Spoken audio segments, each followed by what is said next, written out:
Alright guys, I'm working on the engine of this Ausa finally. I finally got some downtime. Uh, it's getting cold, so I brought Frank's inside, so he's hanging out with me, eating his spinach and shitting over the garage floor. But anyway, I'm going to do a time-lapse video because these videos are going to take so long because, again, I've never put one of these engines together. It's an engine and transmission together. And if I recorded it, you'd be watching 40 hours of work because I really don't know how this thing's going together, and finding some prints has been a real pain in the ass. So I'm going to do a time-lapse video and compile these videos together, so hopefully I can get this engine put back together. So what I did do is I did air blow off a bunch of shit, lubed up these bearings, and I'm going to try and reassemble these things. I bought a bunch of used parts online, so I'm trying to keep it organized, so I don't know, we'll see how we do. I might screw this whole thing up. So here goes a time-lapse video. Ivy!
All right, crew. So I just want to give you a little update. So hopefully the fast forward, or the, I don't know what they call it, the fast forward videos, hopefully they didn't bore you too much. But again, I had to do the fast forward ones, otherwise you'd be watching hours and hours of video, and who the hell wants to do that? So anyway, the assembly process has been going okay so far.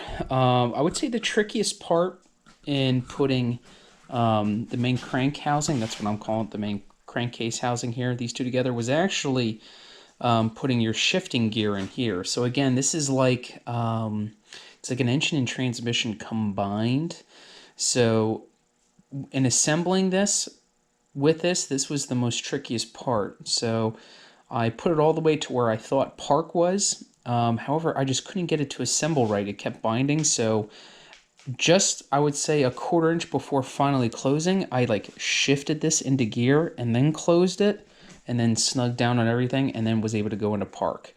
And now, like, if I were to try and shift, she shifts just fine. So that's good. That's what it should be doing. But yeah, so that was the trickiest part.